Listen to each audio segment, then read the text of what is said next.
কখনো শুনেছেন pitch drop experiment গবেষণা সম্পর্কে? কি এই গবেষণা? আজ আমরা কথা বলবো পিচ ড্রপ এক্সপেরিমেন্ট গবেষণা সম্পর্কে, তাই ভিডিওটা মনোযোগ দিয়ে দেখলে বুঝতে পারবেন আমরা কোথায় আছি। কোনো বৈজ্ঞানিক পরীক্ষা কতদিন ধরে চলতে পারে? 10 বছর, 20 বছর, 30 বছর? কিন্তু পৃথিবীতে এমন এক পরীক্ষা করা হচ্ছে যা চলছে প্রায় 100 বছর ধরে। প্রায় 1 শতক ধরে চলা এই পরীক্ষার নাম pitch drop experiment.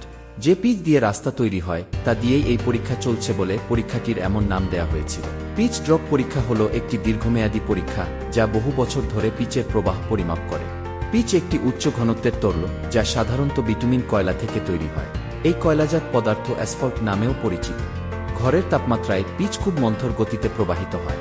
Pitch drop পরীক্ষাটি 1927 সালে শুরু করেন টমাস পার্নেল। অস্ট্রেলিয়ার ব্রিসবেনের কুইন্সল্যান্ড বিশ্ববিদ্যালয়ে শুরু হওয়া এই পরীক্ষা এখনও চলছে। পার্নেল কিছু পিচকে গলিয়ে তরল করেন, পরে তিনি ওই তরল পিচ একটি মুখবন্ধ ফানেলে ঢেলে দেন। একটি বড় বেলজারের মধ্যে বিকারের উপর ফানেলটি রেখে দেন তিনি। 1930 সালে পার্নেল ফানেলটির নিচের সরু অংশ কেটে প্রথম পিচের ফোঁটা তৈরির জন্য অপেক্ষা করেছিলেন। পার্নেল সহ এই পরীক্ষার সাথে যুক্ত বাকিরা দেখেন ওই তরল পিচ থেকে এক ফোঁটা পিচ তৈরি হতে সময় লাগে 7 থেকে 13 বছর। 1961 সাল থেকে পিচ ড্রপ পরীক্ষার তত্ত্বাবধায়ক ছিলেন জন মেইনস্টোন। তবে তিনি এখনও পর্যন্ত একবারও পিচের ফোঁটা পড়তে দেখেননি। একবার নাকি তিনি পানি পান করতে পরীক্ষাগারের বাইরে বেরিয়েছিলেন। সময় পিচের ফোঁটা পড়ে যায়, আর তা নিয়ে মেইনস্টোনের আফসোসের অন্ত ছিল না। 1938 সালে পিচ ড্রপ পরীক্ষার প্রথম পিচের ফোঁটা তৈরি হয়। এরপর 1947 সাল থেকে 1990 পর্যন্ত মাত্র 5টি পিচের ফোঁটা তৈরি হয়েছিল। সপ্তম ফোঁটাটি 1988 সালের 3 জুলাই আনুমানিক পৌনে 5টার দিকে পাত্রে পড়েছিল। পরীক্ষাটি ব্রিসবেনের ওয়ার্ল্ড এক্সপো 88-তে প্রদর্শন করা হয়েছিল। তবে কেউই ওই পিচের ফোঁটা পড়তে দেখেননি। পিচ ড্রপ পরীক্ষায় অষ্টম ফোঁটা 2000 সালের 28 নভেম্বর তৈরি হয়েছিল। নবম ফোঁটাটি 2014 সালের 17 এপ্রিলে পড়তে দেখা গিয়েছিল। গিনেসের বুকেও নাম তুলেছে পিচ ড্রপ পরীক্ষা। গিনেস ওয়ার্ল্ড অনুযায়ী এটি বিশ্বের দীর্ঘতম সময় ধরে চলা পরীক্ষা। পরীক্ষাটি কোনো বিশেষ বায়ুমণ্ডলীয় অবস্থায় করা হয় না, তাই তাপমাত্রার পরিবর্তনের ফলে পিচের ফোঁটা তৈরির কোনো নির্দিষ্ট সময় নেই। মনে করা হয় ফানেলের উপর যা পিচ আছে তাতে অন্তত আরও 100 বছর ধরে এই পরীক্ষা চলতে পারে। তবে সপ্তম ফোঁটা তৈরির পরে পরীক্ষাগারে একটি শীতাত যন্ত্র লাগানো হয়েছিল। গড় তাপমাত্রা কমে যাওয়ার কারণে বর্তমানে পিচের একটি ফোঁটা তৈরি হতে আরও বেশি সময় লাগে। আগে যেখানে 8-9 বছর সময় লাগত, এখন সেখানে 12-13 বছর সময় লাগে।